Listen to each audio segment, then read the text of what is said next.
Hi everybody, Carrie here, end of week 15, and the semester's coming to a close. So I just wanted to take a few minutes to reach out and connect with you all and just really say goodbye. Unfortunately, as Eric mentioned in his video, we had trouble getting our schedules aligned this week. So we weren't able to do our sort of shared video like we normally do for you all. It's just been a really busy end of the semester for us. If you haven't already seen Eric's video, scroll down and watch that. It's fantastic. You're not going to want to miss his goodbye. And he gives some really great advice for Essay 4 that I think you may want to take. And so I'll just leave you with that teaser and say definitely watch his video if you haven't yet. One thing that Eric mentioned in his video that I will reiterate is just how proud we are of you for getting through this course. It was a long 15 weeks. It was a challenging semester. I've been teaching for 20 years, and I definitely think these last 2 years, with all of that pandemic challenges, there's just been a lot more struggle. I've seen my students struggle a lot more in the last couple years, and in college-wide, a lot more students have had trouble making it to the end of their courses. And so if you're still here, if you've hung on this semester, if you've engaged in the learning all the way through this semester, you should feel really great about that. You should feel very proud of yourself.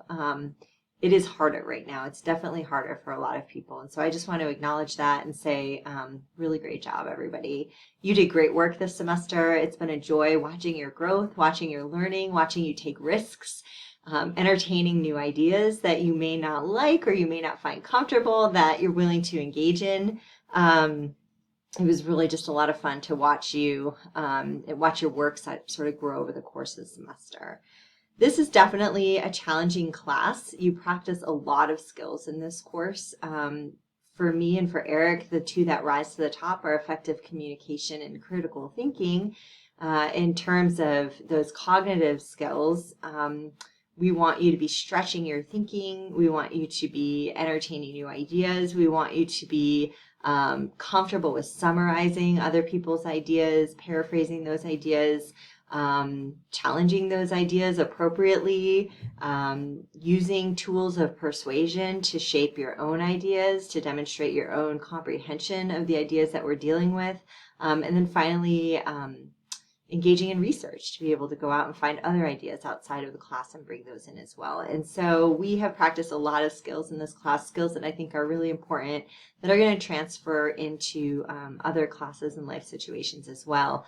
I hope, though, that beyond the skills that we've practiced this semester, that you found the class to be personally valuable and rewarding as well. I definitely think that Eric and I have worked hard to shape this class so that students have the opportunity to do some real, authentic thinking about what the good life is and what kind of life you want to live, and some self-reflection. And that's where this last final essay comes in. So where are you in your life? What are you striving for? How do you hope to get there? What virtues do you want to keep working on? And so as you finish off the semester, just think about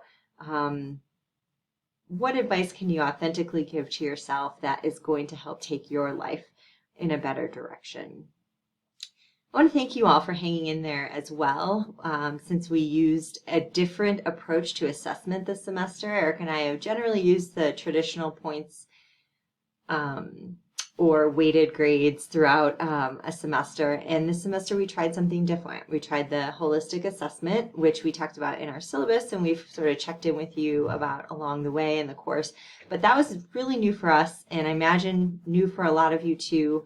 And it felt like a risk, like trying something new that might or might not work. And I just want to thank you for trusting us and for allowing us to learn from you and alongside with you as we used this new approach.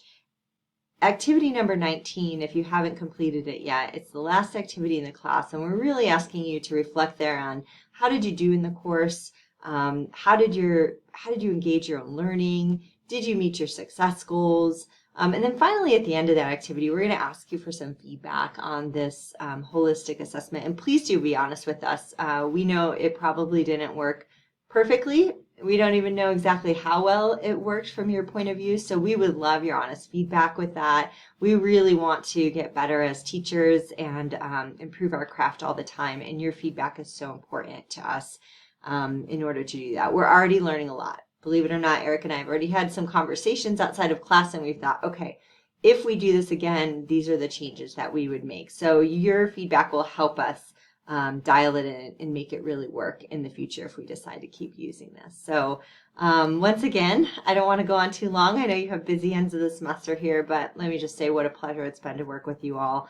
I'll just reiterate what Eric said. I'm on the Larimer campus as well. I love it when my online students pop in. They find me over in the Sunlight Peak building and drop in to say hi. So if you're ever around, please do stop in, say hello. We will be finishing up grading and getting your final grade out to you next week. If you have any other questions, don't hesitate to reach out. Have a wonderful end of the semester and a wonderful summer. I wish you all the very best of luck.